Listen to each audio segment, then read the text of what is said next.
1장 1절부터 로마서 1장 1절부터 오늘은 7절까지만 읽도록 하겠습니다. 로마서 1장 1절부터 7절까지의 말씀 우리가 함께 읽도록 하겠습니다. 로마서 1장 1절부터 7절까지의 말씀 함께 읽겠습니다. 예수 그리스도의 종 바울은 사도로 부르심을 받아 하나님의 복음을 위하여 택정함을 입었으니 이 복음은 하나님이 선지자들을 통하여 그의 아들에게 관하여 성경에 미리 약속하신 것이라. 그의 아들에 관하여 말하면 육신으로는 다윗의 혈통에서 나셨고 성결의 영으로는 죽은 자들 가운데서 부활하사 능력으로 하나님의 아들로 선포되셨으니 곧 우리 주 예수 그리스도시니라. 그로 말미암아 우리가 은혜와 사도의 직분을 받아 그의 이름을 위하여 모든 이방인 중에서 믿어 순종하게 하나니 너희도 그들 중에서 예수 그리스도의 것으로 부르심을 받은 자니라.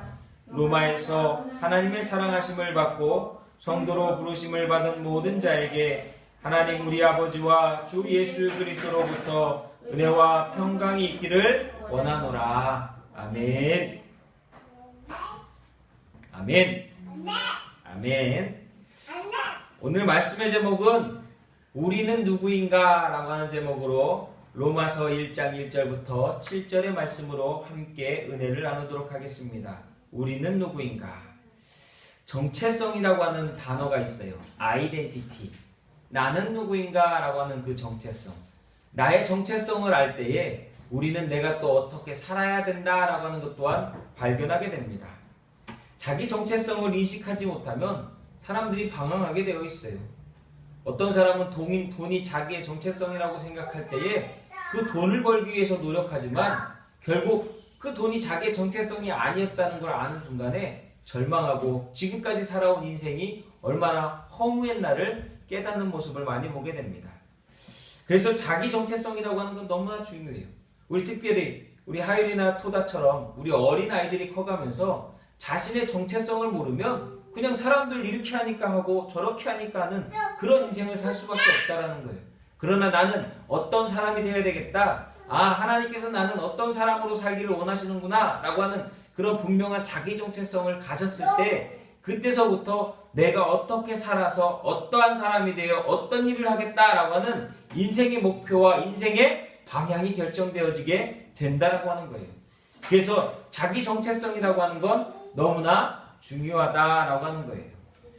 오늘 말씀은 바울 사도가 유명한 자기의 정체성에 대해서 고백하고 있는 말씀을 기록하고 있습니다. 1장 1절에서 이렇게 얘기하죠. 예수 그리스도의 종 바울은 사도로 부르심을 받아 하나님의 복음을 위하여 택정함을 입었다라고 하면서 시작하고 있어요.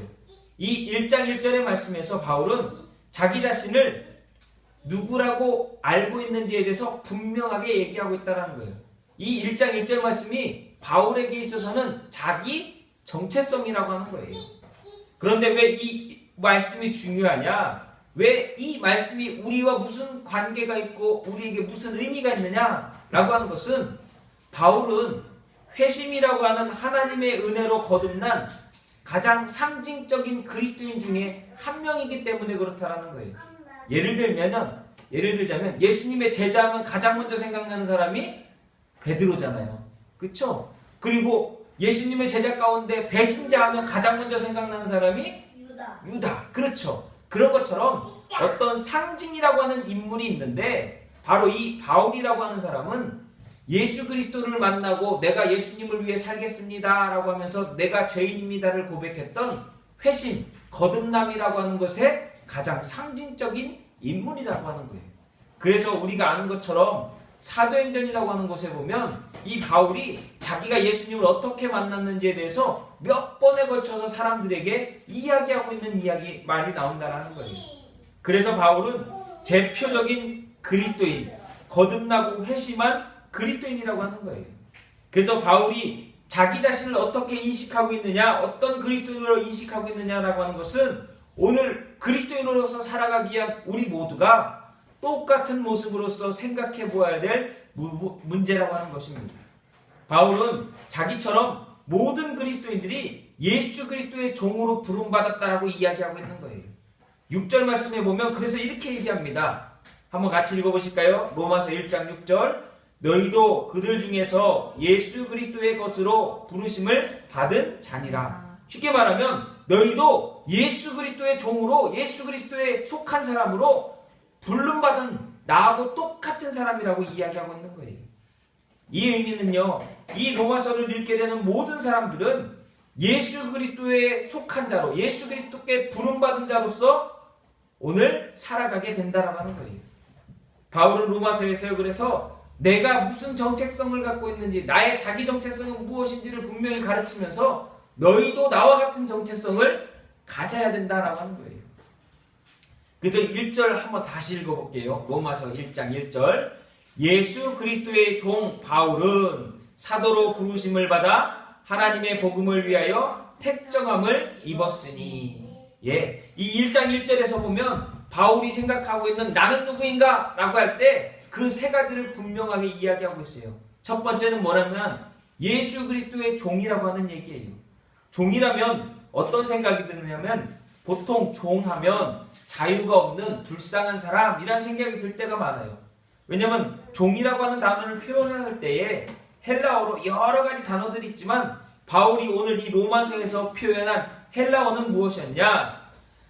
자기의 자유를 완전히 박탈당하고 주인에게 철저하게 속해서 그 주인이 시키는 대로 살아가야 되는 둘로스라고 하는, 헬라어로 둘로스라고 하는 단어가 종이거든요. 그 둘로스라고 하는 단어를 사용했다라는 거예요. 제가 이 둘로스를 어떻게 기억하냐? 종하면 이렇게 생각하면 될 것 같아요. 이해하기 쉽게 나는 틀렸어. 둘로스라고 하는 단어를 나는 이미 틀렸어 라고 생각하면 좋을 것 같아요. 왜? 내가 할 수 있는 것이 아무것도 없는 사람, 그 사람이 바로 뭐예요? 종이기 때문에 그렇다라는 거예요. 종. 예수 그리스도의 둘로스인 종 나 바울은 다시 말하면 내 스스로 무엇인가를 결정하고 선택하고 할 수 없을 만큼의 나는 예수 그리스도에 속한 종으로서 나는 이렇게 고백한다라고 하는 거예요. 그래서 우리가 흔히 종이라고 하면 주인에게 억압당하고 무시당하고 살아가는 노예를 생각하는데 바울은 오늘 말씀에서 종의 의미를 부정적인 그런 의미로만 이야기한 것이 아니라 구약에서 나오는 또 다른 종의 의미로서의 그 종을 이야기하고 싶었다라는 거예요. 그래서 이 둘로스라고 하는 단어는 어떤 의미냐면 출애굽기에 가보면 출애굽기 21장에 모세가 하나님께 율법을 받아가지고 와서 백성들에게 가르쳐 주는데 이때 종에 관한, 종과 주인에 관한 규례라고 하는 게 있어요. 뭐냐면 종이 주인을 위해서 6년 동안 열심히 일하면 7년째 되는 해에 그 종에 된 신분을 풀어주는 거예요. 그리고 그 종에게 자유를 줘요. 그런데 어떤 종이 주인에게 와가지고 이렇게 얘기하는 거예요. 주인님, 저는 6년 동안 당신하고 지내보니까 저는 자유인이 되는 것보다 그냥 당신의 종으로서 열심히 사는 것이 저는 더 좋습니다. 그러니 나를 그냥 자유인이 아니라 당신의 종으로 살아갈 수 있도록 나에게 허락해달라고 그래요. 그러면 주인이 어떻게 하느냐? 그 종의 귀에 구멍을 뚫는 거예요. 그리고 그 구멍을 뚫고서 이 사람은 나하고 이제부터 영원토록 함께할 종이긴 하지만 내 자녀와 같은, 내 형제와 같은 존재다라고 하는 것을 인정한다라고 하는 것이에요. 마치 귀걸이, 코걸이 뚫는 게 종에 대한 상징이었는데 어떤 의미에서 보면 이 구약 성경에서 나오는 종의 이 귀 뚫는 모습은 이 하나님 앞에서 이 둘, 주인과 종으로서의 관계를 하나님 앞에 다시 한번 정립하는 모습으로서의 상징을 갖고 있다라고 하는 것이에요. 이 표시를 갖게 되면 그날부터 종은요, 종이긴 하지만 그 주인의 한 명의 가족과 같은 구성원으로서의 종으로 살아가게 된다라고 하는 거예요. 이런 경우에 우리는 종에 대해서 무엇이라고 생각하냐면 자유가 있는 종. 종은 종인데 자유가 있는 종이라고 하는 것이. 왜 이런 일들이 벌어지냐면 종이 주인을 너무나 사랑하고 그 주인을 섬기기 위한 마음을 충만하게 갖고 있기 때문에 그렇다라고 하는 것입니다. 마치 어떤 사람하고 똑같냐면요, 영화 배트맨에 보면 배트맨을 옆에서 잘 도와주고 배트맨이 필요한 것들을 잘 서포트해주고 그리고 그 배트맨을 잘 섬겨주는 집사라고 하는 한 사람이 있어요. 머리는 하얘가지고 맨날 배트맨이 부르면 쪼르르륵 나타나는 한 명의 인물이 있어요. 그 사람 이름이 뭐냐면 알프레도예요. 그 알프레도 집사는 배트맨을 어려서부터 아버지를 부모를 잃고 고아와 같았던 그 배트맨이 장성한 성인이 되고 그가 악당을 물리치면서 살아갈 수 있는 삶을 사는 데 있어서 많은 것들을 서포트해주고 도와주고 섬기는 종의 모습을 갖고 있다라고 하는 것이에요. 바울이 얘기하는 둘로스라고 하는 것은 어찌 보면 이 알프레도와 같은 종의 모습을 이야기하고 있다라는 거예요. 그래서 바울이 뭐라고 이야기하냐면 예수 그리스도의 종 바울은 이라고 자신있게 이야기할 수 있다라고 하는 것입니다. 우리는요 예수 그리스도를 위해 살겠다라고 고백한 거듭난 종들인 줄로 믿습니다. 예수 그리스도가 나를 위해 십자가에서 죽으셨고 그 죽으심 앞에 내 모든 것을 내어놓고 저는 주를 위해 살겠습니다. 주님만을 따르며 살겠습니다. 라고 고백하는 그 종이라고 하는 것이에요. 로마의 문화 속에 보면 비슷한 종의 개념이 또 있는데요. 뭐가 있냐면 로마에도 보면 노예도 있고 종도 있었어요. 그런데 신기한 것은 뭐냐면 그들이 종이고 노예였지만 그가 섬기는 인물이 그가 섬기는 사람이 왕이거나 큰 장군이거나 큰 어떤 인물이면 그와 같은 비슷한 대우를 받는 위치까지 올라갈 수 있다는 거예요. 종이고 노예였지만 사람들은 그들을 무시하지 못하고 그들을 그 주인과 같이 대하는 모습들을 가끔 우리는 보게 된다고 하는 것입니다. 역사에도 보면요, 중국이나 우리나라에 보면 환관이나 내시라고 하는 이 사람들이 그 뒤에 있는 왕이나 황제의 그 권력을 등에 업고서 자신들 마음대로 나라를 쥐고 흔드는 모습들 많이 역사 속에 볼 수 있는 것처럼 우리는 예수 그리스도를 위해 살기로 부름받고 회심하고 거듭난 종입니다. 그래서 우리는 항상 내가 예수 그리스도와 어떠한 삶으로서 만나고 있는지 그 예수 그리스도를 내가 어떻게 섬기고 있는지에 대해서 자신 있게 이야기할 수 있는 고백을 가진 자들이 되어야 된다는 거예요. 우리 모두는요, 예수 믿는 우리 모두는요, 예수 그리스도의 종인 줄로 믿습니다. 예수 그리스도를 부리는 주인이 아니라 그 예수 그리스도가 우리에게 말씀하신 대로 순종하고 그 예수 그리스도가 우리에게 원하는 대로 뜻대로 살아가는 종된 삶을 살아가는 저와 여러분. 그래서 바울은요, 그가 나중에 순교하는 그 순간까지 그가 다메섹에서 만났던 그 예수 그리스도의 종으로서의 삶을 살기 위해서 최선을 다했다는 거예요. 오늘 우리는 예수님을 만났습니까? 그렇다면 그 예수님을 위해서 최선을 다해서 살아갈 수 있는 종이 될 수 있기를, 그리고 그 종으로서 주님과 동행하시기를 예수님의 이름으로 부탁을 드립니다. 두 번째는요, 바울이 이렇게 얘기합니다. 사도로 부르심을 받았다. 뭐로 부르심을 받았대요? 사도로 부르심을 받았대요. 종의 삶이 따분하게 느껴지는 것은요, 종은 자기 맘대로 갈 수 없잖아요. 맨날 주인이 시키는 대로, 주인이 뭘 하라고 하는 대로만 할 수 있는 사람 아닙니까? 그러다 보니까 종의 삶은 참 의미가 없다라고 생각할 수 있어요. 그런데 종이라고 다 똑같은 종이 아니라고 제가 아까도 말씀드렸잖아요. 만약 그 종이 매우 중요한 일을 부여받고 위임받았다면 그 사람은 결코 불쌍하거나 의미 없는 인생을 살아가는 종이 아니라고 하는 것입니다. 바울은요, 자기 자신을 종으로 인식할 뿐만 아니라 동시에 뭐라고 고백하냐면 나는 예수 그리스도의 종입니다 라고 하면서 나는 또한 사도로 부름받은 예수 그리스도의 종이라고 얘기하고 있어요. 종은 종인데 사도로 부름받은 종. 사도라고 하는 말은요, 원래 보냄을 받은 자, 무슨 일을 하라고 특별하게 어떤 일을 위해서 보냄을 받은 자가 바로 사도라고 하는 일이에요. 요즘 말로 치면 아마 대사, 사명자, 특사라고 얘기할 수 있습니다. 사도라고 하는 단어는 원래 황제나 왕으로부터 특별한 임무를 띠고서 어떤 특별한 일을 하기 위해서 보냄을 받은 자가 바로 이런 사도라고 하는 뜻으로 불려진다라고 하는 거예요. 근데 그들을 보낼 때 왕이 그냥 보내는 것이 아니라 그의 손에 친서를 쓰고 그에게 어떤 명예를 입히고 그에게 어떤 그 일을 할 수 있는 능력을 줘서 보낸다라는 거예요. 하나님은 오늘도 우리를요, 사도로 부르셨고 그 사도로 부름받은 자답게 우리에게 은사를 주셔서 그 사도로서의 온전함을 이루며 살아갈 수 있도록 우리에게 능력을 더해 주시는 줄로 믿습니다. 바울이 그것을 경험했기 때문에 당당하게 고백할 수 있는 거예요. 나 사도로 부름을 받았다라고요. 그래서 이 사도로 부름받은 사람들은요, 자기의 목숨까지도 그 사명 앞에 최선을 다해서 살아가는 것입니다. 예를 들면 이런 일이 있었잖아요. 우리나라도요. 우리나라가 일제강점기에 일본에게 나라의 주권을 빼앗겼을 때 고종황제가 우리나라의 주권을 다시 되찾기 위해서, 다시 말하면 을사조약이라고 하는, 을사늑약이라고 하는 것은 잘못된 조약이고 이것은 법적으로 효력이 없다, 이것은 잘못된 법이다라고 하는 것을 강조하고 세상 만방에 알리기 위해서 1907년에 고종이 개신교 감리교회의 지원을 받아서 비밀리에 네덜란드라고 하는 그 나라의 헤이그라고 하는 곳에 세계에서 만국 평화회담이라고 하는 것이 열릴 때에 그곳에 3명의 특사, 대사를 파견합니다. 그 3명이 누구냐면 이준, 이상설, 이휘종이라고 하는 3분의 특사였어요. 그리고 그 일을 도운 분이 누구였냐면 감리교 선교사로 우리나라에 와 있던 헐버트 선교사님을 통해서 그들을 돕도록 만들었어요. 부탁을 했어요.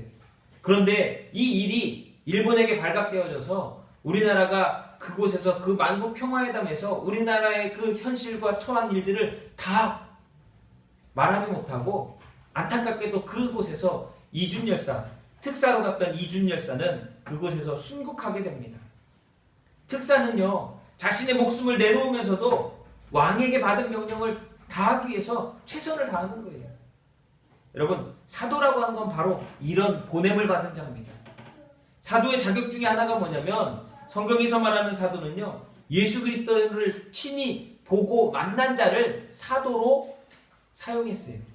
근데 성경에 보면 항상 바울이 사도냐 아니냐를 이야기할 때 왜 문제가 되냐면, 바울은 예수 그리스도를 만난 적이, 현장에서 실제적으로 예수 그리스도를 따라다니고 예수 그리스도의 말씀을 들은 적이 한 번도 없기 때문에 그래요. 그것 때문에 사람들이 바울 너는 사도라 할 수 없어 라고 얘기할 때마다 바울이 얘기하는 것이 바로 그거예요. 바울이 예수 믿는 사람들을 핍박하기 위해서 다메섹으로 가다가 그 다메섹 도상에서 예수님의 영께서 그 바울을 만나고 사울이었던 그 예수 그리스도를 핍박하던 자를 거듭난 바울로 만들어주시는 그 놀라운 은혜의 체험을 했기 때문에 나는 예수 그리스도를 보았다라고 얘기하면서 나의 사도성에 대해서 너희들은 논하지 말라고 이야기하고 있는 것입니다. 여러분 스스로를 사도라고 생각하십니까? 어찌 보면 우리는 다 예수님의 12제자나 다른 그 사람들처럼 예수님을 만나거나 예수님을 보거나 예수님을 함께한 적은 없습니다. 그러나 우리는 넓은 의미 가운데서 다 바울처럼 그리스도의 복음을 위하여 부름을 받은 사도인 줄로 믿습니다. 그 사도로서 우리는 오늘 살아가고 있다는 거예요. 내가 보내심을 받은 것처럼 나도 너희를 보내노라 하는 그 예수님의 음성은 오늘 이 시대 예수 그리스도를 믿음으로 고백하고 예수 그리스도와 함께 예수 그리스도의 종으로 살아가기를 다짐하는 우리 모두에게 허락하시는 하나님의 말씀인 줄로 믿습니다. 예수님의 말씀인 줄로 믿습니다. 그래서 우리는 예수 그리스도의 말씀 가운데 순종하여서 그 받은 사명을 이루기 위해서 오늘도 살아가는 사도로서의 삶을 살아가는 저와 여러분이 될 줄로 믿습니다. 그리고 세 번째로 바울은 이렇게 얘기하는 거예요. 사도로 부르심을 받았고 그 사도로 부르심을 받은 게 뭐냐? 하나님의 복음을 위하여 택정함을 입었다. 다시 말하면 하나님의 복음을 전하는 전도자로서, 복음 전도자로서의 사명을 받았다라고 하는 것이에요. 사도는 임무를 받고요, 보냄을 받은 자인데 어떤 임무, 어떤 일이냐? 복음을 전하는 일이라고 하는 것입니다. 사도로 부르심을 받았다라고 하는 것이 바로 바울의 자기인식, 자기 정체성이라고 하는 거예요. 바울은요, 난 복음 전도자로 주님께 부름받았다라고 하는 것이, 내가 왕에게 보냄을 받긴 했는데 만약에 아주 나쁜 소식을 전하라고 왕에게 보냄을 받았다라면 되게 어려울 거예요. 세상에 이런 악역을 감당해야 되는 사람들은 가끔가다 있는데 이런 일을 해야 된다면 우리는 너무나 힘들 것입니다. 왜냐? 좋은 소식 전하러 다니는 것도 엄청 사람 만나가지고 말 전하기가 어려운데 안 좋은 소식, 슬픈 소식, 예를 들면 우리나라에 요즘은 전쟁이 없지만 옛날에 전쟁이 나면 우체부들이 전사편지라고 하는 것, 전사자들 이렇게 우편이라고 하는 것, 당신의 아들이 어느 전투에서 사망했습니다 라고 하는 그 죽음을 알리는 편지를 우체부들이 다니면서 전해줘야 될 때가 있었다는 거예요. 근데 이 편지를 전해주면 그 편지를 읽어본 가족들은 바로 그 자리에서 쓰러져가지고 울고 난리를 칠 거 아니에요. 그럴 때마다 얼마나 이 편지를 전하는 우체부들의 마음이 가슴 아팠겠냐는 거예요. 그것처럼 슬픈 소식을 전하는 일은 어렵지만 바울이 이야기하는 건 뭐냐? 내가 전하는 것은 기쁜 소식이다라는 거예요. 기쁜 소식. 무슨 소식이라고요? 무슨 소식이라고요? 기쁜 소식. 그거를 성경은 뭐라고 얘기하느냐? 복음, 가스펠이라고 하는 복음이라고 얘기하고 있다라는 거예요. 이 복음이요, 유앙겔리온이에요. 유앙겔리온. 이 유앙겔리온이라고 하는 단어가 처음 쓰여진 때가 언제부터냐? 이스라엘 백성들이 북이스라엘과 남유다가 다 멸망하고 나서 바벨론에 포로로 끌려갔잖아요. 그 바벨론에 포로로 끌려가지고 70년을 포로 생활하고 노예 생활하고 종 생활하면서 살다가 페르시아의 왕 마음을 감동시키셔서 그들이 돌아가도록 만드시는 하나님의 역사 가운데 그들이 다시 자기네 고국인 나라로 이스라엘로 돌아오게 되었을 때 포로 생활을 끝내고 고레스 왕이 돌아가라 한 그 순간에 그들에게 들린 이 소식이 뭐예요? 기쁜 소식이잖아요. 우리 하율에게 기쁜 소식은 큰아빠가 어떤 선물 사줄게 라고 하는 게 기쁜 소식이잖아요. 그렇죠? 봐봐 웃잖아요. 그러니까 기쁜 소식은 사람의 마음을 기쁘게 만드는 거예요. 그래서 유앙겔리온이라고 하는 단어가 이때부터 쓰여졌는데 이게 바로 복음, 좋은 소식, 해방을 알리는 것이었다라고 하는 것입니다. 이게 얼마나 좋은 소식입니까? 포로 살던, 노예 살던, 종 살던 사람이 이제 너는 자유야. 네가 살고 싶은 나라로 돌아갈 수 있어. 라고 하는 이 소식이 얼마나 좋은 소식이라는 거예요. 이 기쁨의 소식, 복음이라고 하는 단어가 이때부터 사용되기 시작했다라는 거예요. 우리도 우리가 만나는 사람에게 보냄을 받은 삶으로서 이 기쁜 소식을 전하는 삶을 살아가라고 하나님께서 부르셨다라고 하는 것입니다.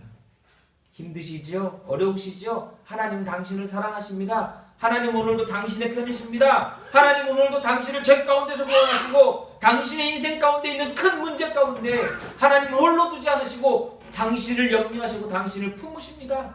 이 얼마나 복된 소식입니까?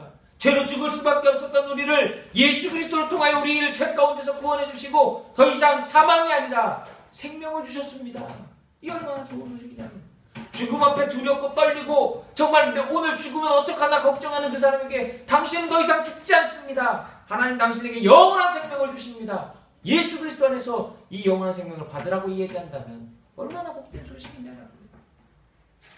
오늘 하나님께서는요 우리가 이 복음을 전하라고 부르셨다라는 거예요. 그게 누구의 얘기예요? 바울의 얘기고 예수 그리스도를 통해서 우리에게 말씀하시는 하나님의 음성이라고 하는 것입니다. 여러분 인류가 기다리고 있는 최대 기쁜 소식이 무엇일까요? 그건 바로 창조주이신 하나님께서 오늘도 나와 여러분을 사랑하신다는 거예요. 그 복음 앞에 증거가 뭐죠? 바로 예수 그리스도예요. 예수 그리스도를 통하여서 하나님은 오늘도 우리를 사랑하신다라고 하는 것입니다.